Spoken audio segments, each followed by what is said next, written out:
विष्णु ने कहा देखो इस समय दैत्यों का भाग्य जाया हुआ है, अब उनका कुछ नहीं कर सकते, तो हाँ एक काम करो, समुद्र मंथन करो तो उसमें से निकलेगा अमृत और फिर पी लो, तो तुम मरोगे नहीं, और फिर लड़ो तो दैत्यों को पराजित कर दोगे। तो उन्होंने कहा ये ठीक है, तो समुद्र में औषधियां डालो, उसका मंथन करो तो अमृत निकल आएगा। देवता चल पड़े तो भगवान ने कहा इधर आओ, ये इतना बड़ा काम है कि अकेले नहीं कर सकते। भगवान विष्णु फंडा बताने में बहुत माहिर थे, मैनेजमेंट फंडा पढ़ते हो ना आप लोग कभी, तो कैसे तरीके हो सकते हैं, विष्णु जी के पास बहुत थे। तो विष्णु ने कहा सुनो इधर आओ, अयो अपि संधेय सति कार्यार्थ गौरवे। वो कहते हैं कि बड़ा काम करना हो तो शत्रुओं से भी मेल मिलाप कर लेना चाहिए। पंक्ति सुनना आप, विष्णु जी ने जो कहा, आपको भी जिंदगी में कोई बड़ा काम करना हो तो तेरे मेरे की झंझट छोड़ देना।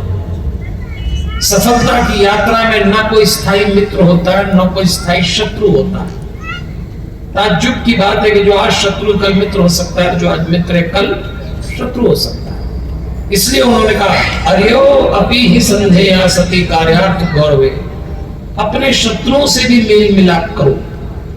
और सुनो तुम्हें अभी क्रोध आ रहा है दैत्यों पे, पर याद रखना न सरम्भेण सिद्ध्यन्ति सर्वे अर्थात सांत्वनाय था, शांति से सब काम बन जाते हैं, क्रोध करने से कुछ नहीं होता। विष्णु जी ने बहुत बढ़िया बात की। क्रोध में तो आप कभी कोई काम कर ही नहीं पाएंगे, अपना ही नुकसान। शांति से काम करिए, जब भी कोई काम करना शांत रहिए, बड़ा काम हो कि छोटा, अपने भीतर की आंतरिक शांति भंग नहीं होना चाहिए। और आप भीतर से शांत हैं ये कैसे पता लगेगा? क्योंकि बाहर से तो सब एक्टिंग करते हैं, क्या गजब की एक्टिंग करते हैं। बाहर से तो जिसको देखो वो ऐसी स्माइलिंग फेस, ऐसी बॉडी लैंग्वेज और इतना रिलैक्स नजर आता है। तो आप बताइए कि यदि आप भीतर से शांत हैं तो पता कैसे लगेगा? जरा मुस्कुराइए, अरे जरा मुस्कुराइए आप तो फिर सीधे सोगे। देखिए पक्ष ऐसे समझौते होते हैं जीवन में कि दोनों को मालूम है कि एक दूसरे को निपटाना, फिर भी जोड़ करना पड़ता है। इसी का नाम दुनिया, इसी का नाम दुनिया। समुद्र मंथन आरंभ हुआ, वासुकी नाग की रस्सी बनाई, मंदराचल पर्वत की मथनी बनाई, जैसे मिक्सी में होती है। दोनों खड़े हो गए, एक तरफ दैत्य एक तरफ देवता, मंथन आरंभ हुआ। संसार भर की शुभ वस्तुएं, औषधियां लाके समुद्र में डाली गई, एक के बाद एक। और जब मंथन आरंभ हुआ तो 14 रत्न निकले, उसमें से सबसे पहला रत्न निकलना तो अमृत था, और सबसे पहले निकल आया विष। कालकूट नाम का हलाहल नाम था कालकूट। ऐसा तीखा कि ऐसा लगा कि सांस लो तो पूरा देह जल जाए। लोग झुलसने लगे, ब्रह्मांड कांपने लगा, सब घबराए, ये क्या हुआ?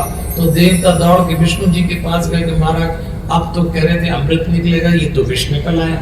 भगवान मुस्कुराए, बोले बेटा जिंदगी में अमृत ऐसे ही नहीं मिल जाता, अमृत के पहले विषपान करना पड़ता है। विषपान का मतलब सफलता ऐसे नहीं मिलती, संघर्ष करना पड़ता है। जो जितना संघर्ष करेगा उसकी सफलता उतनी मजबूत रहेगी। संघर्ष करना पड़ता है। जिनको सीधे सीधे अमृत तश्तरी में रख के मिल गया उनका जीवन गहरा नहीं हो पाएगा। विषपान का मतलब संघर्ष।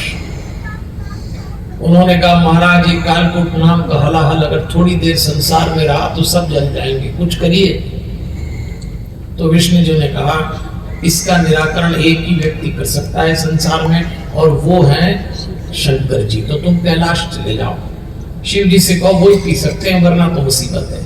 तो देवता कैलाश पहुंच गए। भगवान शंकर अपनी पत्नी सती देवी के साथ बैठे हुए, सती देवी बगल में बैठी, भगवान ने देवताओं को देखा। तो शिव जी ने कहा आइए पधारिए, क्या बात है? देवताओं ने कहा काम से आए, कर देंगे। शिव जी ने कहा जरूर कर देंगे, आप अतिथि आए, द्वार से कोई खाली नहीं जाएगा। बोली क्या करना है? तो उन्होंने कहा मंथन किया तो विष निकल आया, तो आप पी लो। अब बताओ किसी के घर जाके आप बोलो जहर पी लो तो कोई पी सकता है? लेकिन वो भी शंकर जी थे। उन्होंने कहा अच्छा, हाँ बोले आप पी लीजिए। तो शंकर जी ने कहा कि ठीक है। शंकर जी ने अपनी पत्नी सती देवी को देखा और उससे पूछा कि देवी आप कहें तो पी लूं। अब बताओ, कोई पति अपनी पत्नी से पूछे कि जहर पी लूं तो क्या वो बोलेगी कि पी लो? हालांकि कई पति यही कहते हैं कि दिन भर जहर ही पिलाती रहती, पिलाती नहीं, इनको लगता है कहीं हो।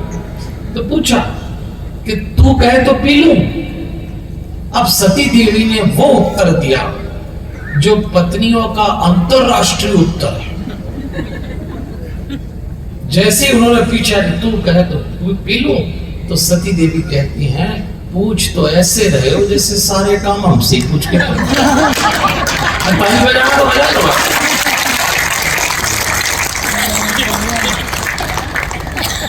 अरे शंकर जी ने कहा ये लोग द्वार पे आए हैं। अब आप देखो, जैसे उन्होंने विष पिया इतना तीखा था कि शंकर जी को लगा कि भीतर उतारूंगा तो मेरा नुकसान, बाहर फेंकता हूं संसार को दिक्कत पड़ेगी, तो अपने कंठ में अटका लिया और विष के प्रभाव से भगवान शंकर का कंठ नीला हो गया। तो आज भी संसार उनको नीलकंठ के नाम से जानता है। अब हुई रात तो भगवान शंकर के शरीर में आई गर्मी विष की, वो बेचैन हो गए।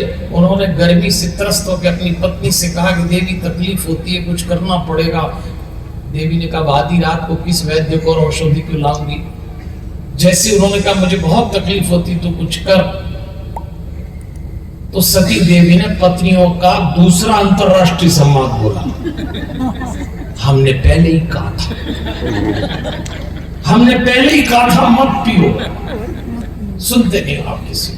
अरे बोले अब हो गया सो हो गया, कुछ कर।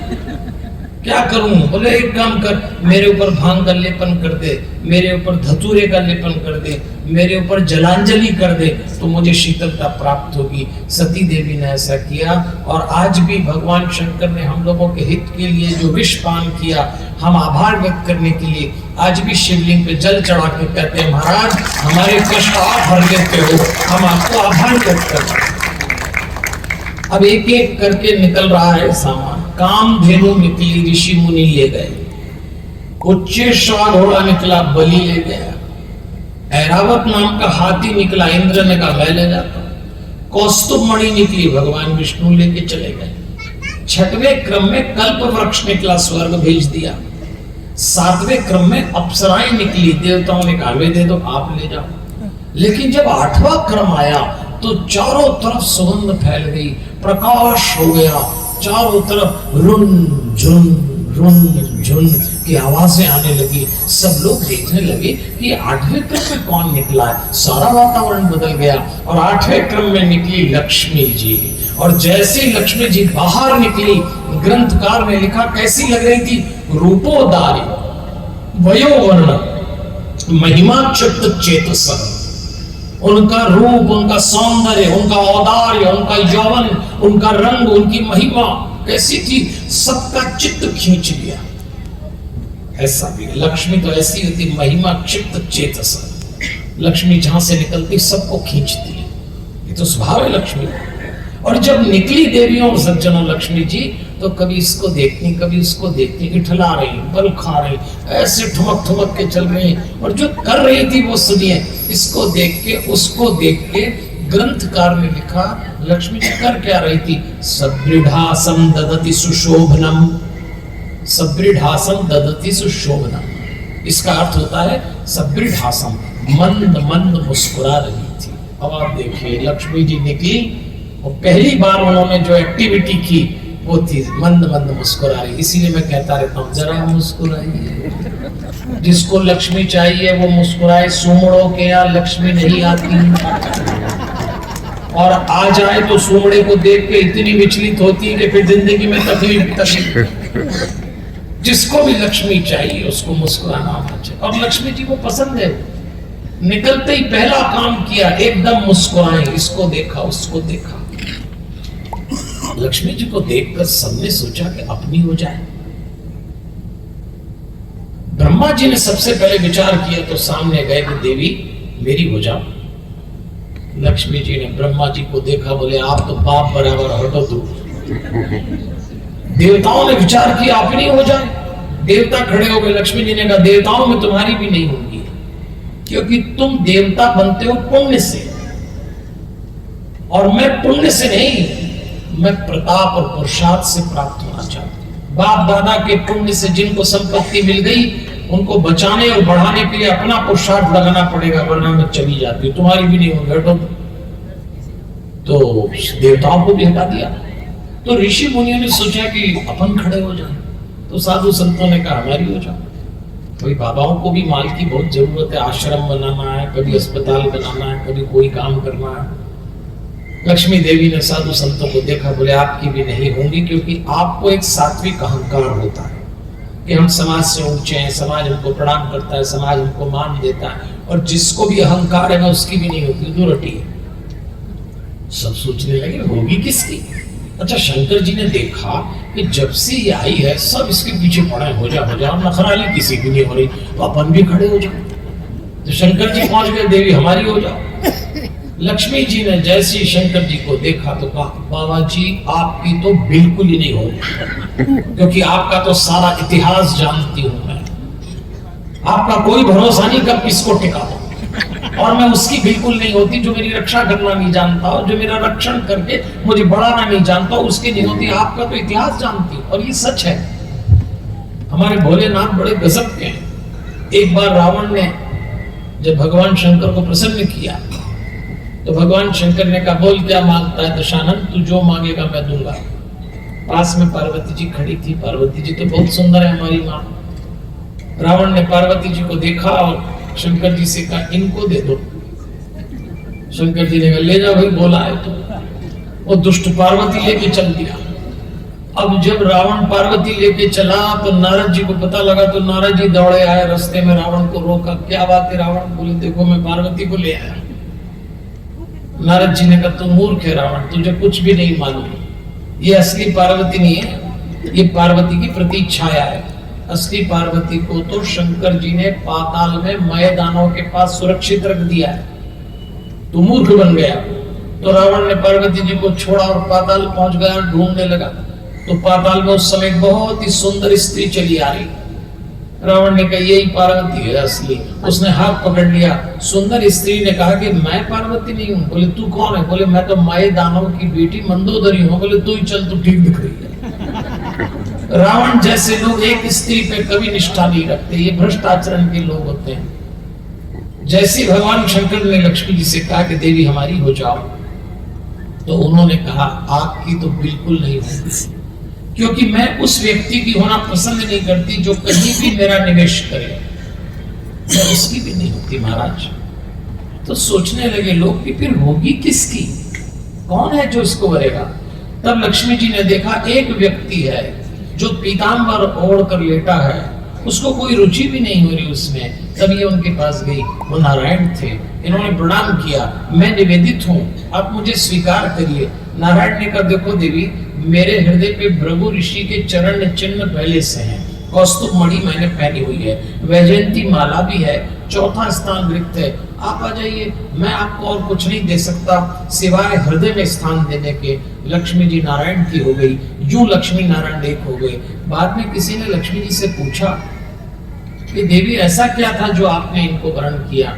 तब लक्ष्मी जी ने कहा मैंने इनका वर्ण इसलिए किया कि मैं जानती हूँ जिस किसी दिन सीता के रूप में मैं संकट में आऊंगी, जिस किसी दिन द्रौपदी के रूप में मैं प्रताड़ित की जाऊंगी, उस दिन जब मैं पुकारूंगी तो कभी ये राम बन के आएंगे, कभी ये कृष्ण बन के आएंगे। जो मेरी रक्षा करना जानता हो, जो मेरा मान करना जानता हो, मैं उसकी होना पसंद करता हूं। और देवियों और सज्जनों, आज ये प्रसंग हमको एक बात कहता है। आज बात निकली है तो मैं आपसे निवेदन करना चाहूंगा, हम सबके जीवन में लक्ष्मी है, कम ज्यादा है, लेकिन हमारे लक्ष्मी से 4 रिश्ते हैं। ये हमारी माँ भी है, ये हमारी बेटी भी है, ये हमारी बहन भी है, और ये हमारी अर्धांगिनी भी बन जाती है, जीवन साथी। 4 रिश्ते हैं हमारे लक्ष्मी से।